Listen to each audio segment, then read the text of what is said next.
ভাবো তো তুমি এখন 30,000 ফুট উঁচুতে একটি বিমানে বসে আছো আর হঠাৎ বিকট শব্দে বিমানের ইঞ্জিনটা ফেটে গেল। তার পরের সেকেন্ডে বিমানের কন্ট্রোল সম্পূর্ণ বন্ধ, স্টিয়ারিং আছে কিন্তু কাজ করছে না। বাঁচার সম্ভাবনা ঠিক জিরো।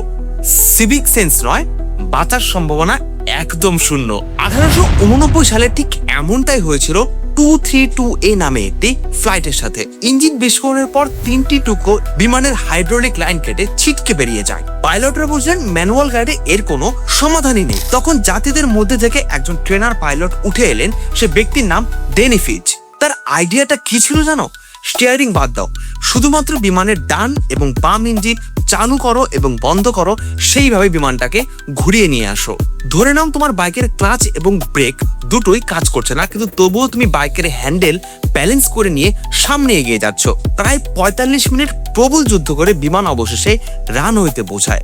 ল্যান্ডিং এর সময় বিমানের স্বাভাবিকের তুলনায় স্পিড ছিল অনেক বেশি, তাই বিমানটি 3 টুকরো হয়ে আগুন ধরে যায়। তবুও 296 জনের মধ্যে 184 জন বেঁচে গেছিল। এভিয়েশন এক্সপার্টরা আজও বলেন এটা হওয়ার কথাই ছিল না, কারণ সেদিন প্রযুক্তি হার মেনেছিল কিন্তু মানুষের উপস্থিত বুদ্ধি হার মানেনি। এমন অবিশ্বাস্য সব সত্যি ঘটনা পেতে অবশ্যই সাবস্ক্রাইব করো আর কমেন্টে বলো তুমি ওই বিমানে থাকলে ঠিক কি করতে।